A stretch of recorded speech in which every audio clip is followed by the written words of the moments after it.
Priscilla with a welcome. So how are people feeling overall about the president's visit and the content of his speech at the rally last night?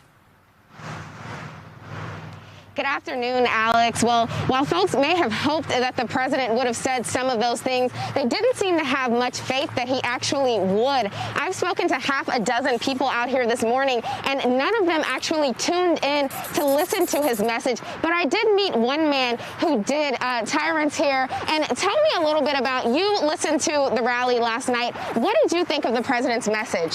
I think the president's message spouted the same divisive rhetoric that it always has. And I think that it's very clear that this president is for a country that is not inclusive of everyone, and that his plan, as always has been to incite a fear in the people who he is talking to, that this heritage is going to go away. If you notice, he spoke a lot about our heritage, our statues. That "our" word shows that he's not inclusive of all Americans because we don't share his values. Definitely not about the statues he was talking about.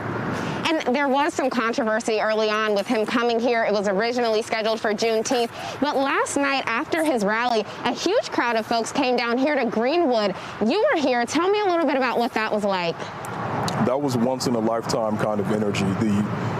What you saw last night was a display of the resilience of our people. It showed that not only did we see it as a continuation of the celebration of Juneteenth, but it was to show that in the midst of everything, the people of Black Wall Street are resilient. We are love. We are not violent. We are not thugs, as some would paint us as. Who we are as a people and as a community is we stand united, and we're going to love on each other, and we're going to celebrate regardless of what kind of issues come about. That's who we are.